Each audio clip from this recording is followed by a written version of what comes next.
தலைவர் எடுக்கின்ற முடிவுக்காக நாங்கள் காத்திருக்கிறோம். தலைவர் எடுக்கிற முடிவு நேற்றைக்கு உயர்நிலைக்குழு கூட்டம் எடுத்துக்கிற முடிவு. இதை ஒட்டி தலைவர் அறிவிப்பார். தலைவர் அறிவிப்புக்காக நாங்கள் காத்திருக்கிறோம். அதேபோல கம்யூனிஸ்ட் உள்ளிட்டவர்கள் பார்த்தீங்கன்னா நேற்று ஆதரவு தெரிவிச்சிருக்காங்க. விஜய் அவர்கள் இப்போ பெரும்பான்மை எதிர்பார்க்கிற பட்சத்தில் ஆளுநரோட ஆட்சி அமைய போகுது. ஆளுநரோட ஆட்சி அமைவது தமிழகத்துக்கு நல்லதா?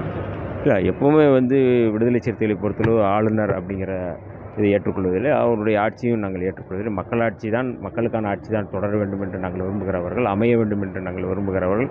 ஆகவே ஆளுநருடைய செயல்பாடுகள் எல்லாமே எதிராக இருக்கிறது. அதாவது அரசியலமைப்பு சட்டத்துக்கு எதிராக இருக்குது அப்படின்னு சொல்லிட்டு இருக்கிற நேரத்தில் இந்த மாதிரியான கேள்விகளை நாங்கள் எப்போதுமே ஆதரிப்பதில்லை. குறிப்பாக இப்போ சமூக வலைதளங்களில் முக்கியமான ஒரு விஷயம் பரவப்படுது. அதாவது விசிகா தற்போது அதிகாரத்தில் துணை முதல்வர் பதவியும் அமைச்சர் பதவி, மேயர் பதவி டிமாண்ட் வைக்கிற ஒரு இல்லை, அது எனக்கு எதுவும் தெரில. அது ஏன்னா அந்த இதுக்கு நமக்கு ஒன்றும் தெரில.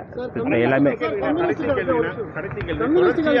நிறைய மாநிலங்களில் குறைந்த தொகுதியில் உள்ளவர்களே பாஜக ஆட்சி அமைக்க அழைத்த போது தனிப்பெரும் கட்சியான மெஜாரிட்டியாக இருக்க விஜயை அழைக்காதது காரணம் என்னன்னு நினைக்கிறீங்க? இல்லை, அழைக்க வேண்டும் என்று எங்களுடைய தலைவர் அவர்கள் ஏற்கனவே சொல்லியிருக்கிறாரு.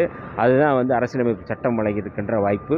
ஆளுநர் அவர்கள் பெரும்பான்மை உள்ளவர்களை தான் அழைக்கணும்னு சொல்லியிருக்கிறோம். தலைவருடைய கருத்தை தான் நாங்கள் வழிமுறை